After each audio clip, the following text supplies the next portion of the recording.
Today we are spotlighting our medical center at Woods, and we have our two speakers. It's my great pleasure to introduce Dr. Ojewoye. You did good. Until the last name.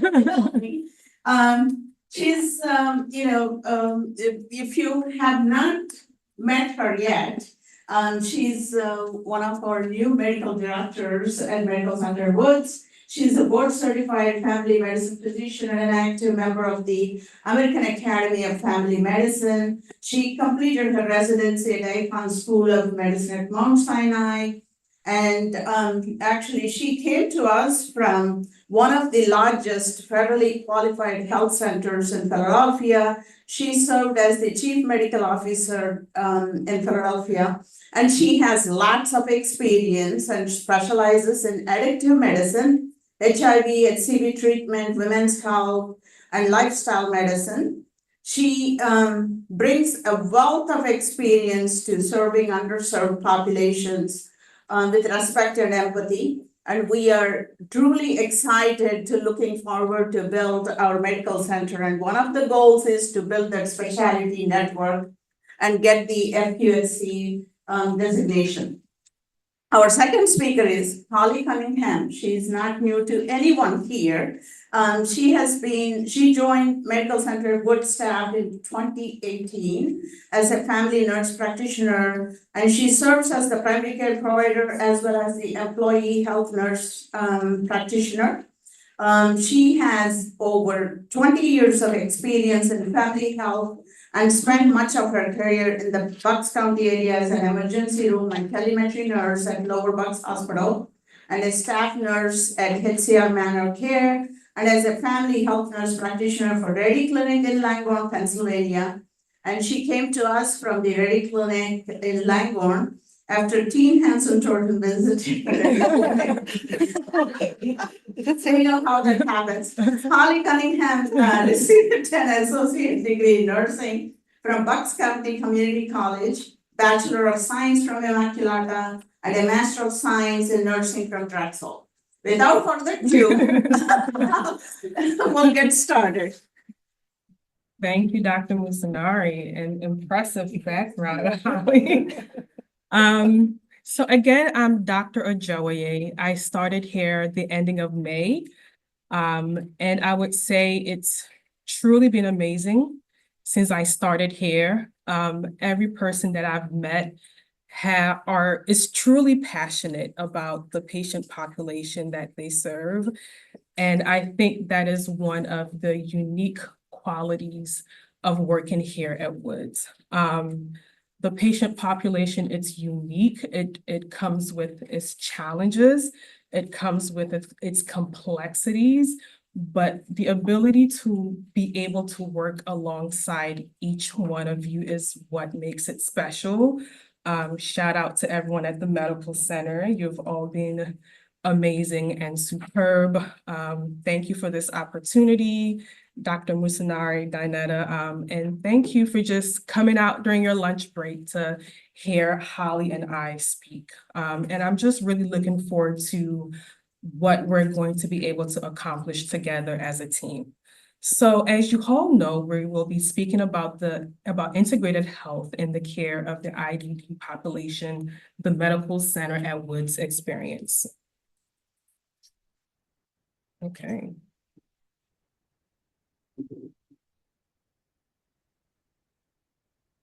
All right. So Dr. Musanari already did an awesome job with the introductions. Again, I'm Dr.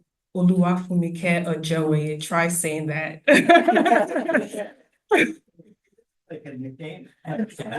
Dr. O. Dr. O is right. perfectly fine. Thank you. Yes, but it's a Nigerian name. We have lots of vowels in our names.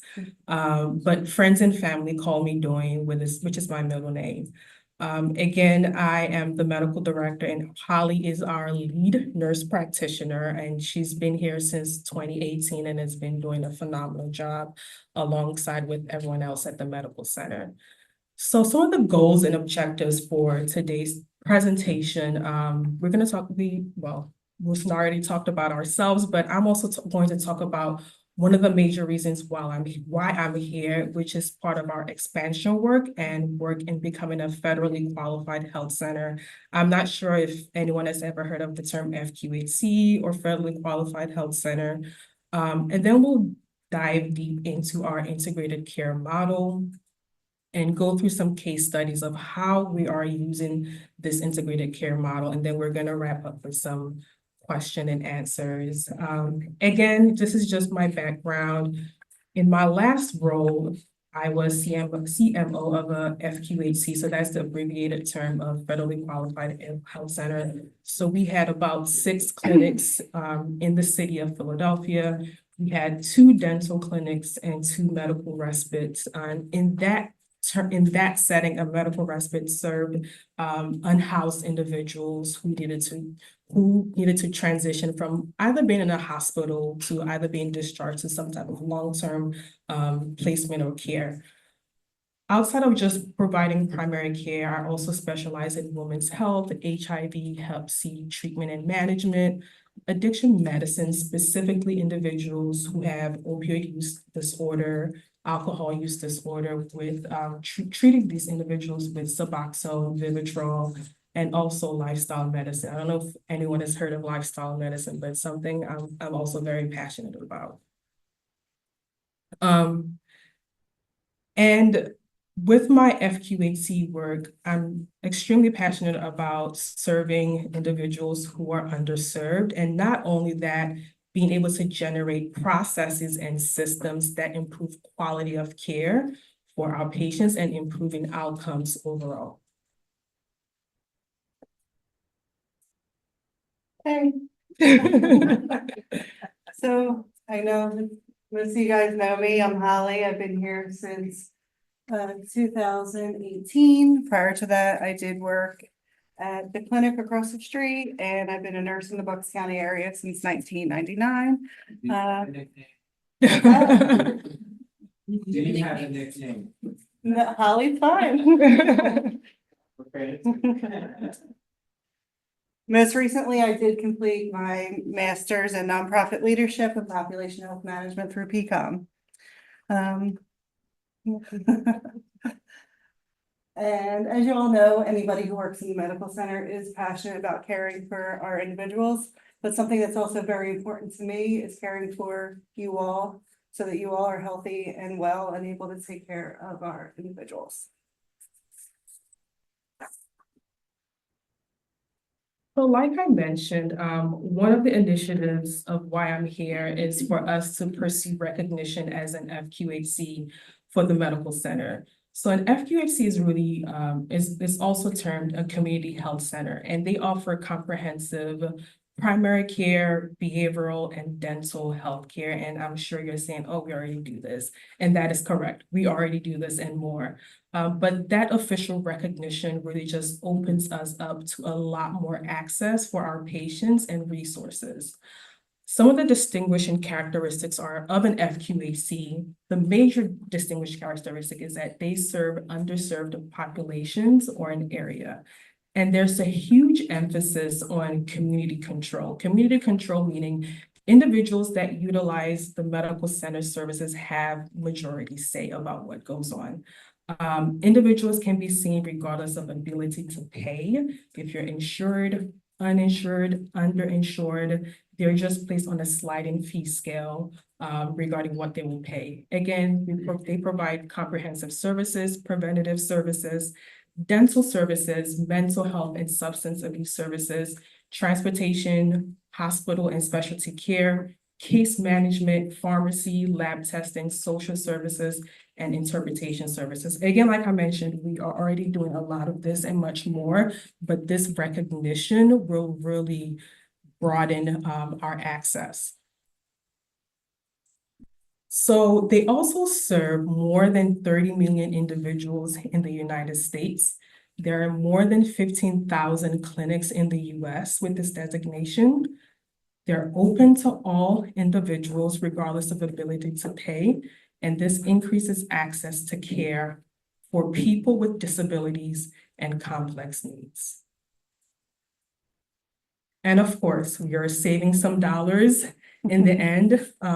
You save about $2,000 per individual, and that's billions of dollars per year. So we recently became Wood's system of care, July 1, like you all know. So does does everyone understand what Wood's system of care means? Yes, no? I know Sai has been working very hard to make sure we all understand what Wood's system of care is. But Wood's system of care is a population health management organization that through its network of providers in PA and New Jersey provides life cycle care to meet the needs of children, adults with intellectual disabilities, autism, brain injuries. So we have locations here in PA, New Jersey.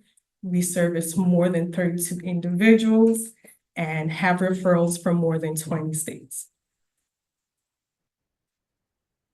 So this slide really goes over some data regarding individuals with disabilities worldwide and in the United States.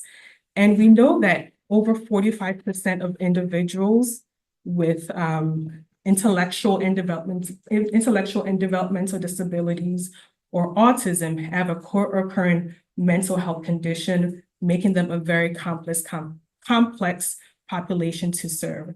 So looking briefly at these numbers, when you look at 61 million individuals in the US with disabilities, 7 million individuals with intellectual disabilities in the US, 1 in 36 individuals, and about 57 individuals in the US with mental health diagnosis. This is why we have decided to form a system of care at Woods.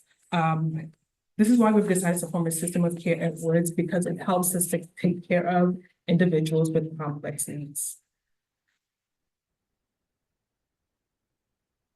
Again, I'm going to talk a little bit about what are some of the barriers to access in this patient population. After I talk about the barriers to access, we're going to dive deep into our integrated care models. So with barriers to access, like I mentioned, more than 45% individuals have a co-occurring mental health conditions who are in the IDD community. And we know that individuals with mental health conditions are at greater risk of poor health outcomes. And the reality is that providers are not trained. It's not in the school curriculums to be trained to serve this patient population, and there aren't enough trained providers, and education in health professions really focuses very little on how to support this population. And I can speak for myself. During my medical school training, my residency training, there was nothing. When I say absolutely nothing, there was absolutely nothing. I don't know about you, Holly, regarding what it means to work with the patient population that we serve. And it really has to be like you as a provider have to seek out the training, like, hey, I want to do this, I want to volunteer, I want to do some shadowing. And we're doing some of that right now in training future providers, where we have med students come on board, we have NP students, PA students, and at dental, they also have residents who come so that they can be trained. It's really, really crucial and important that we're all trained appropriately. So just going back, even individuals who have access to care, it may take them years for them to get the assessments that they need. Even those who are mandated and entitled to have certain services, there's still barriers to get those services. And once you age out of the system, it just keeps getting a bit tougher. So regarding our integrated care model, today we're going to focus on 3 arms. We're going to focus primarily on the medical center at Woods. We're going to talk about CBHW, the Center for Behavioral Health at Woods, and also Penn Dental. So these 3 arms really kind of form what we called Woods Healthcare. Sorry, Sai. What we call Woods Healthcare.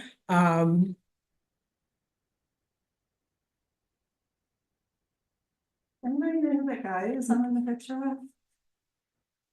I can't figure it out, but hey, there I am. All right, so I think it was, From Blue Rock, remember Keystone? Oh, is that right? The Keystone list that we had years ago. We're having a great conversation. So we're trying to, as team would say, take the show on the road. How can we replicate what we do here in other places? So some of the things that we've been working on is taking students from large universities, teaching them to do what we do, partnering with large hospital systems. I know we have the big Barnabas project going on now, and forming relationships with large payers like we've done with Decent First in the past. So with all this talk about integrated healthcare, like what exactly is integrated healthcare? So the simplest term I can use to describe it is an effort to provide healthcare services that bring together all the components that makes a person healthy. So that is their behavioral, their medical, their social needs. That is what integrated healthcare is. It's a patient-centered approach to healthcare delivery. It aims to streamline services across various sectors, and there's an emphasis on collaboration among healthcare professionals. We are constantly collaborating here at Woods. I don't know if we can count how many times in a day we are collaborating. You know, I'm getting a call from nursing or case management, or we're reaching out to nursing to our wonderful psych NPs, like, hey, what's going on? This is what I'm thinking. What are you thinking? We are constantly collaborating. So an emphasis on collaboration among healthcare professionals to provide comprehensive care that addresses their physical, mental, and social needs. That is what integrated healthcare is. It looks at the whole person. It is person-centered, and it provides a system of holistic care, effective care, and ultimately leads to better health outcomes. And that is what we want for our patients. So here at Woods, how do we practice this? I know we can come up with, when Holly and I were preparing, we're like, we do this all the time. It's almost kind of second nature how we practice integrated care model. It's not something we think about like, hey, we're practicing it, but it's something that we're doing. From our DSPs letting us know like, hey, this is what I've noticed recently regarding this patient. This is abnormal from their baseline. And for someone like me who's new and doesn't really know the baseline of a lot of the patients, getting that historical information from my team has been extremely invaluable, not just from the DSPs, even to the MAs, like, hey, this is how this patient is. So the other providers I work with, like, hey, this is what's going on. This is the historical perspective. Checking in with behavioral health, like, yes, this is the historical perspective of what's going on. We are constantly collaborating with each other, and I love the atmosphere that's been created here with collaboration. So with these three arms, primary care, mental health, and dental care, at the medical center, of course, you all know we offer general primary care, but we're also able to offer urgent care visits. We have an X-ray machine. We also are able to offer telemedicine. With COVID. The ability to do telemedicine has been extremely important. And because of the patient population that we serve, we have deemed it important to have certain specialty care, such as dental, podiatry, optometry, neurology, and audiology. Again, we're working with our behavioral health team with provider meetings, interdisciplinary team meetings, and we're working with our allied health team. I see you, Joe, with PT, OT, speech referrals. And they are also always communicating back with us, like, here's the progress of your patients with the PT that I'm doing so far. These are my recommendations. Do you agree or do you not agree? Medication management, because polypharmacy is a huge issue in this patient population. They can be on a lot of medicine, but coming together as a team, like, hey, this person is on this medication. Do they really need to be on it? Can we reduce the pill burden and still get the medical and the behavioral outcome that we're looking for? And of course, our nurses, they do an amazing job. We rely on them on a lot of things when the patient is not in front of us, when they're in the residential site.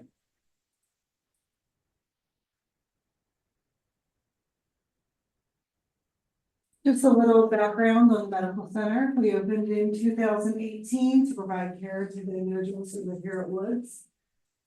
In 21, we opened the Center for Behavioral Health and Penn Dental. In 22, we were able to open our doors to the public, so we can now take care of individuals with IDD who live in our community. Some of the things that we're able to take care of are co-occurring emotional behavioral health diagnoses, cerebral palsy, muscular dystrophy, Prader-Willi, Downs, you name it. But I think it's important that we think about something I learned at a national conference I went to in June. Local care is the best care. Individuals with these disabilities can get care right here. They don't have to go downtown. Mic drop. Mic drop. Oh, it's me. Yep. How do we know we're doing what we say we're doing, and how do we know that we're doing it well? Well, the first thing is our NCQA, Patient Centered Medical Home designation. We know through using QuickMar, our medicine administration. We have regular provider meetings, patient satisfaction surveys. There's some measurements that we follow for chronic diseases and our vaccines for children program.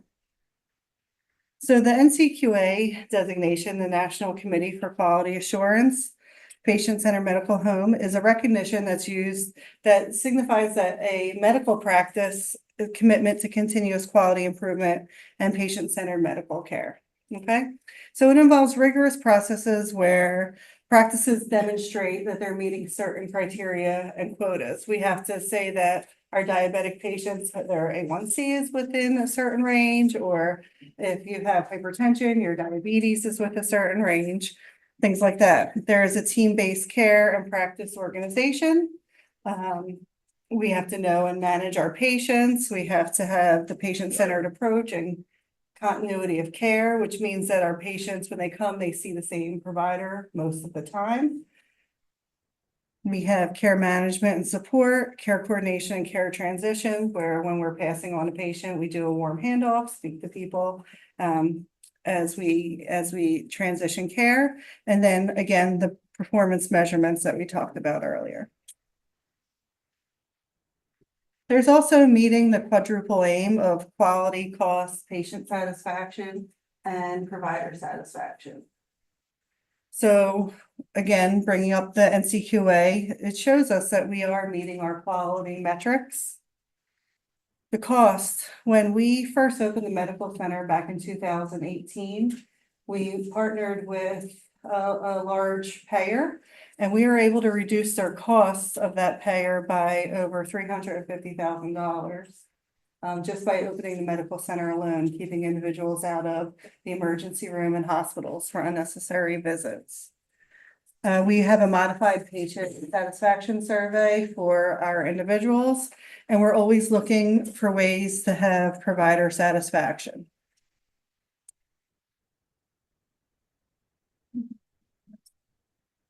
I'm going to briefly just talk about the Penn Dental medicine at Woods. Woods has recognized that there's unique healthcare needs of individuals with IDD and understands that these needs often extend beyond just medical care. The dental health is frequently overlooked in this population, leading to higher prevalence of dental disease and oral health issues. I don't know if you've ever been over there, but this is an example of one of the 5 dental suites. They have hover glide chairs, rear delivery systems, electric-driven ultrasonic instruments, X-ray, digital scanning, microscopy, and sensory suite. All these things have made it easier for our individuals to get dental care. So I think these numbers are not current. This is only up until June, but they've done over 1,000 examinations. They've done almost 1,500 prophylaxis therapies. They're doing extractions. They're doing behavior management. And a lot of this is in conjunction with the medical center. We often are able to tie into what dental's doing. If somebody's over there getting a dental procedure, we're able to go over and clean their ears out or look in their mouth and throat and see if there's something else going on.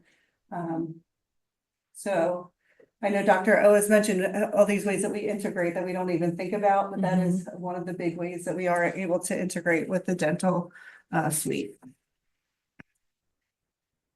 Yes, and just speaking on dental, like we also work with with patients, like, hey, if the patient may be a little bit anxious before their procedure, like what can we do? And if we can't do a particular procedure in our office and we know they're going over to dental and they have certain instruments that we need to take a better look, you know, we go right over when they're at dental. So, and being in the same building and being co-located is awesome. So next, I'm going to talk about the Center for Behavioral Health at Woods. I hope I do you justice. But as many of you know, CBHW is an outpatient mental health facility offering therapy and medication management to individuals 6 years and above. They're also able to offer psychological assessments and testing for individuals who are 12 months and over. And the consists of some great providers, consisting of psychiatrists, psych NP, licensed clinicians, psychologists, and psychology interns. They're able to provide individual, group, and family therapy, co-parenting sessions, psychiatric evaluations, med management, psych testing and assessments, autism evaluation recommendations, and also offer services in person or via telehealth. Again, just talking about some of the diagnostic testing, ADOS for autism, diagnostic observation schedule, diagnosis of ADHD, and just different individual functioning tests for cognitive, academic, adaptive, or personality tests.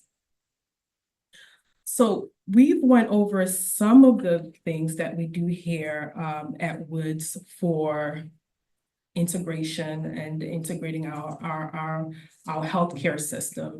So why do we do this and why do we want to continue to do this? Number one, it improves health outcomes. It allows us to provide high quality care and equitable health care. It lowers the rates of emergency and hospital admissions for our patients. It enhances the patient experience, and you also get higher patient and family satisfaction. And lastly, it also reduces costs. So these are some of the whys. And even in pursuing integrated healthcare, there are some challenges, right? We all know nothing is perfect. So I'm going to talk a little bit about some of the challenges, but also at the same time, what Woods is doing to tackle these challenges. So number one, there are certain policies on the federal level that are not there. Number two, reimbursements. When we look at the amount of time that we spend with our patients, it just takes longer to do certain things, but reimbursement we don't get reimbursed more for what we're doing. When we talk about training providers, we also look at how do we continue to improve coordination. So what is Woods doing about some of these things? Regarding policy, like Woods is extremely involved on the policy level. I actually had the opportunity a few weeks ago to also go to Capitol Hill. I met some of the individuals who are involved on the policy level for us here at Woods and who are advocating for us. And also just to hear from other individuals, other professionals, medical and dental, who are serving the same patient population and hear some of their challenges and hear how they're bringing solutions and resolutions to those challenges. So we're extremely involved on the policy level. When it comes to reimbursement, so with our potential FQAC designation, we will get increased reimbursement rates for the patients that we're seeing. So that's how we're tackling reimbursement. Also for training, we are already doing some of that training right now, but that FQAC designation also broadens that for us on a larger scale. We have even the possibility to even train medical residents, which would be extremely awesome. And then we're always continuing improving our processes with our IDT meetings with other providers, meetings with other care team managers at Woods. So lastly, we're just going to go through a few case presentations of how we do integrated healthcare. And these are real life examples of how we put together all the different arms. So the first case is SH. SH is a 52-year-old male with diagnosis of IDD, GERD, seizure disorder, electrolyte imbalance. And he presented to his PCP accompanied by his DSP after he had a fall and sustained a small laceration on his forehead. The PCP noted that he also had bruising on his bilateral eyes, no eye pain, no nasal discharge, and that over the last few months, he has been suffering from worsening gait dysfunction from his baseline. The PCP decided to send SH to the emergency room for further imaging and assessment. So while in the emergency room, they did a CT scan of the head, and the CT scan showed that he had a small subdural hematoma. So a hematoma just really means that he has a small brain bleed. He was managed medically in the hospital, and then about 2 days later was discharged back to Woods. Because of his presenting symptoms, the PCP did refer to PTOT for the assessment of his gait dysfunction and also to neurology to see, are there any other neurological causes causing this gait dysfunction? So neurology determined that there was no recent seizure activity because he does have a history of seizures. There was no recent seizure activity to explain the fall, and that his seizures are under control with his current medications. And there were no new findings. And the neurologist really just monitored the subdural hematoma, the brain bleed, to make sure it was stable and it was not worsening. And then it was determined that it was when SH gets excited about something that his gait begins to, that leads to his worsening gait. He was subsequently placed on a helmet, and that has helped him since then.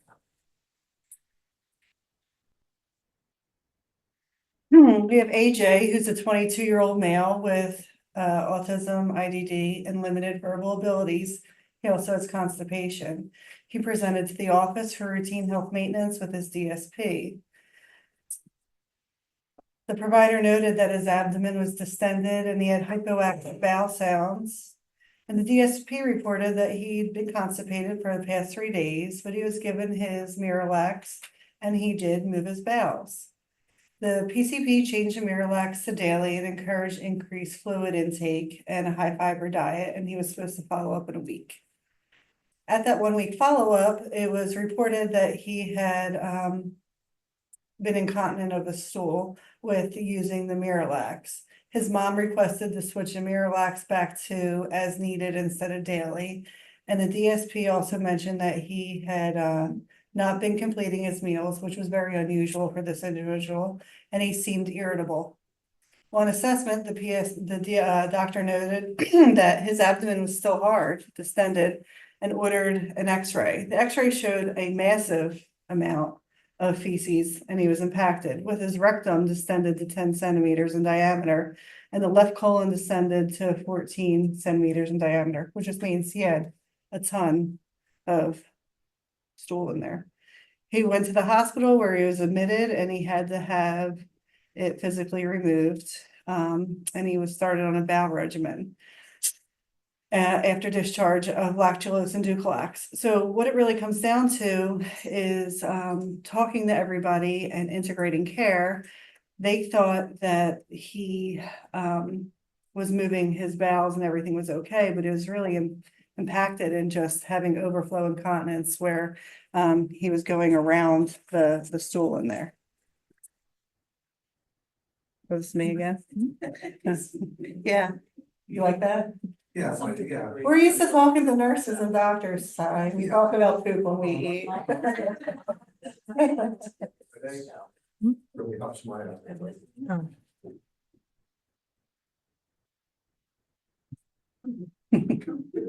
Come anytime, but we can put you on a diet just talking about food. 75% of the cases have constipation. Yes. Mhm. And then there's Paul, an 18-year-old nonverbal male with ASD, IDD, OCD, and self-injurious behaviors. He presented to the psychiatrist's office accompanied by his DSP and mom for evaluation of increased head banging.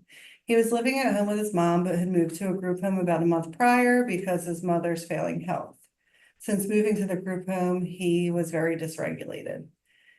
He was pacing most of the time and had explosive temper tantrums lasting about 30 minutes. The DSP reported playing his favorite music and giving him a weighted blanket usually calmed him down. He occasionally bangs his head with task demand or when denied access to preferred items. For the past 2 weeks, the head banging was increased with no identifiable antecedent. He currently has the lacerations of the right side of his forehead. His mother was very upset and in tears. She said it's very disheartening to see your child like this, and there's nothing I can do to help.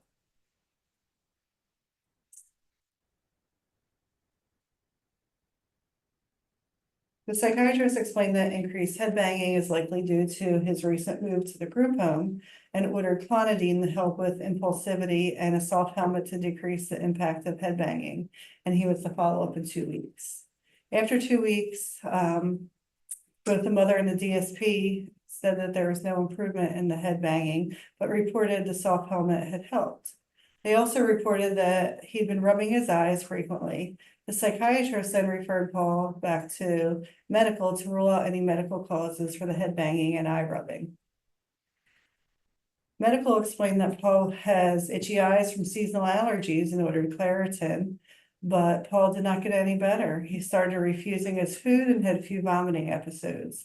The DSP also mentioned that Paul gets very upset when they try to vacuum the house and may attack the person using the vacuum. He was preferring to stay in his room with the lights turned off. His PSP diagnosed Paul with a migraine headache and started him on Excedrin migraine, and his behaviors returned to his baseline after taking medication as prescribed. You see the migraine symptoms of headache, increased his head banging, the vision changes or aura was causing him to rub his eyes.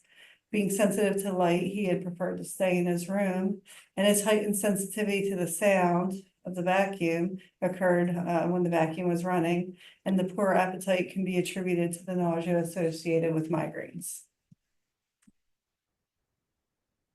And lastly, we have Ava, 16-year-old female, ASD, moderate ID, communication disorder, seizure disorder.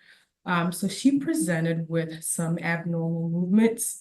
The psychiatrist recently discontinued a medication about 2 weeks ago due to her increased aggression. Her staff reported that she also cracked her front tooth. So upon evaluation, Ava's psychiatrist reported that she also had abnormal movements when she was chewing and was diagnosed with something called withdrawal tardive dyskinesia from the medication they discontinued 2 weeks ago. She was started on another antipsychotic to help with decreased aggression and to treat her chewing mouth movement. The psychiatrist also referred Ava to a neurologist to rule out other neurodevelopmental disorders, and she was also referred to dental for her cracked front tooth. So Ava was seen by the neurologist who wanted to rule out other possible causes of all of these abnormal movements that she was having. They wanted to rule out something called Cunningham chorea, which occurs after you've had a strep infection, Wilson's disease, which is another genetic disease that occurs that causes copper to build up in your body. And also maybe this is like an early symptom of Huntington's disease, which can also cause abnormal movements. So Ava went back to the PCP. They did a blood test that tests if you've had a recent infection of strep, and that test actually came back positive. So because that test came back positive, Ava was diagnosed with post-streptococcal Cunningham chorea, and she was treated with penicillin. She also went to see the optometrist, and what the optometrist does is look at the eye to see if there's any indication of copper that has built up in the body over time. And one of those ways you can look is looking at the eye, and you can see a ring build up around the eye, and that would tell you possibly that she has something called Wilson's disease. And she did not have Wilson's disease. So after being treated with the penicillin in a 1-month follow-up with the psychiatrist, the chewing movement and the abnormal body movement were significantly improved. The behaviors also improved on the new medication the psychiatrist placed Ava on, and Ava's diagnosis and treatments were achieved quickly because of this integrated care model that we have at Woods. She saw the PCP, saw the psychiatrist, dental, optometry, neurologist. So that's 5 different individuals to come to a diagnosis and a conclusion and offer the right treatment at the right time to make sure that she is doing well from a medical and behavioral health perspective. And these are some of just a few examples of what we do on a day-to-day here at Woods. There are so many more examples that we can't talk about, we don't have time to talk about, and so many more examples of what each and every one of you do on a day-to-day basis to make sure that our patients are getting the care that they deserve. That's it. Thank you.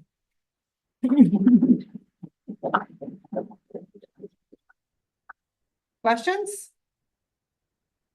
You guys think of adding A to one site, let me see, because it seems like everything else in the. So actually, we've been talking about that since what, 2018, team? We've been talking about that since 2018. I'm sure as Dinetta is trying to get us FQHC designation, that's something that obviously we would love to get. Any other questions?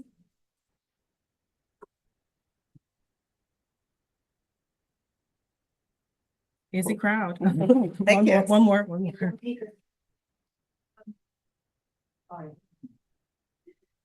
Are we gonna work on getting a portal for parents to be able to access medical insurance? Yeah, I think it's a constant discussion regarding how can we utilize technology. How can we utilize technology to provide care and utilize technology to communicate with our patients? Because at the end of the day, Diana's gonna tell. Good afternoon, everyone. I'm Dinetta Armstrong. I'm the executive director over at the Medical Center. And yes, we certainly actually already have a patient portal. And so we are working on just ensuring that parents have the ability to get access and that they're able to retrieve the information that will be beneficial for them. But we certainly have that in play, but are just looking to refine how individuals will look to access it. And also don't forget, that's like your portal you would have at the doctor, so it wouldn't include stuff that happens in the homes. Right, Yeah. that's a good thing. Thanks. Sorry. Just a comment that a beautiful presentation, all the case examples, kind of, we know them all. There are much more that we are planning to have our interdisciplinary team meeting every Thursday to discuss more who come on the table that week. One of the things I think over the years we have struggled is to maintain consistent communication with the specialists that are involved. We know the comorbidities with this population is huge. They have seen multiple specialists, and we struggle with them not having the IDD experience. I think one of the things in Dr. O's role is to build that specialty network. So we have, a GI specialist or endocrinologist or, ortho that they are seeing. We have neuro on site, but there are some who are being followed at CHOP. For children, it's kind of like developing that specialty network. So we have everything for the individual at one place. Psychiatry is in-house, but behavioral health, physical health, and specialty network, every one of us. So we are developing one treatment plan. And we are looking at every recommendation and every medication from that angle and kind of like minimize the use. And it's easier for the families to follow through as well. Question in the back, right? Dr. Musunori, Dr. Hawk, how are you? Dr. Hawk is trying to talk. Hold on one second, there, people online won't be able to hear us. Yeah, I just wanted to make a comment. This is wonderful, the Hang case on one study that second. you're presenting. There's somebody online trying to talk. Hello? Hang on, Dr. Hawk. Can you hear him? Can anybody hear him? Go ahead. that was presented here and the vision that Dr. Mustinori has, that having everything under one umbrella would be wonderful, so we all can, the affiliates can also benefit from having centralized services to use all our clients throughout the, affiliates as well. So I think it'll be a wonderful thing together moving forward. Dr. Hawk thinks it's a great idea to have everything under one umbrella if we can. It'll help all the affiliates moving forward. Yes, thank you. Okay, and again, my question was very generalized. It was for the out-of-state people, because I know some of the case managers struggle. So a lot of times the parents have to initiate some of those connections and some of those things with the insurance companies. So I don't know if there's a way to make that easier, New York folks, the New Jersey folks, to understand that it's different than in Pennsylvania, how these state insurances work, and some require the guardian to do the initiating, and that can be sometimes difficult. I don't know if that's another thing that's a challenge for, because I know that's. we may have some. Yeah. So I think we try to eliminate some of those barriers right now with some of the specialty care that we offer in-house, with the neurologist, the podiatrist, optometrist, audiologist. We have these specialists to make sure, like, hey, for those out-of-state individuals, to reduce barriers to care and access for them. And I also believe, like, once we do get that FQHC designation, that can also reduce some of those barriers as well and create better access for those patients. After development change to the page where they move from one.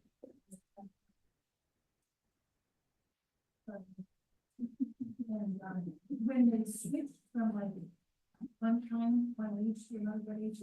18 for 2021. We did. It's really because the social security switching, which is tied to their Medicaid and maturity.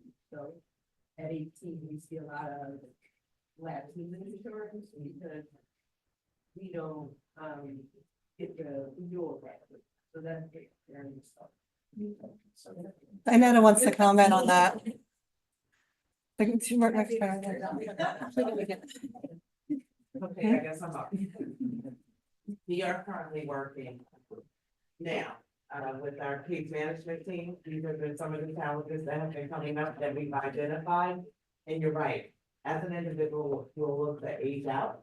The insurances will sometimes change, and we have to do some other things to ensure that that person has continuation of coverage. So we are working currently on ensuring that we can have a seamless coverage, and that includes providing levels of eligibility and other pieces just to make sure that we're staying on top. The other piece that was mentioned was the specialist. We are, as we're pursuing the FQHC status, we're required to ensure that individuals can get connected to specialists. So if we're not offering them on site, we will be working with the community to identify other providers who can support our patients. And that would require them to go to be seen in the agreement for them to send them back so that we can continue to manage them here on site. So it becomes a win-win, and it also allows us to expand our offerings as far as what our specialty network will look like.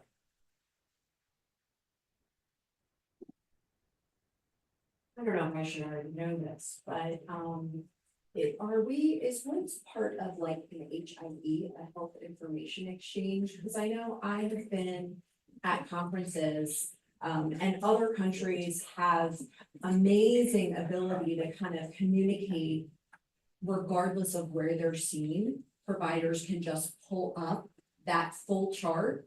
And I think that would be something really amazing, even though we offer a lot on campus.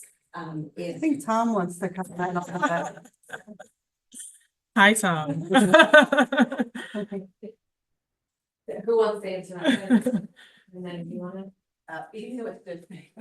Dave, do you wanna talk about it? No, I go back to my public health management corporation days. It was intent, with all, and there was a lot of money put into the HIE. The leadership in the state has really been hit and miss. So this is why we've seen I would say Epic, which is now the largest EMR provider in the country, is the also reporting to the rest of the world. 75% of hospitals, close to 80% now use Epic because of that thing, so and once you get Epic, so hint, we're looking at that, shows a very expensive proposition, but it's to that point, because if you don't have it, it's extremely hard to share. I mean, all the HIE stuff didn't work because all the interoperability and the EMRs didn't really want to share, because it's so political. But we've seen the migration into, pretty much one EMR chart, and all hospitals will have it, more or less. There's another company called CRNP, they're kind of not out of business yet, but will be. So, we are looking into what it's going to cost us, it's millions of dollars to get an EMR like that, but that would allow us to see charge from charge from everywhere, so I think it's a great question. And it would allow data gurus to do some of the data analysis, comparing us to others and all that, so you would be so happy, so I figure that's the way we're gonna raise some money for this, so yes, but the HIEs really never worked anywhere. Even though it was touted as a solution, and part of this was the government didn't enforce this, right? They allowed all these providers to make money, EMRs, but look out for that, and if you hear us getting, Epic, you should all be jumping on. Tom does want to add to that as well, so. Oh, good, he's here. He should be part of it. Yeah, just to add to that, the Epic Anywhere is really the default for health information exchanges, and right now, no provider that looks like us is part of a real credible information exchange. And so we are able to swing this, don't need game changer, and that we're perceived by the hospitals and the general physical health community, because we deal with connect in a way that really nobody else could. So as Teen said, we're hard at work trying to figure out how we can do it. It is a big deal, it's a big cost. More questions? Louis?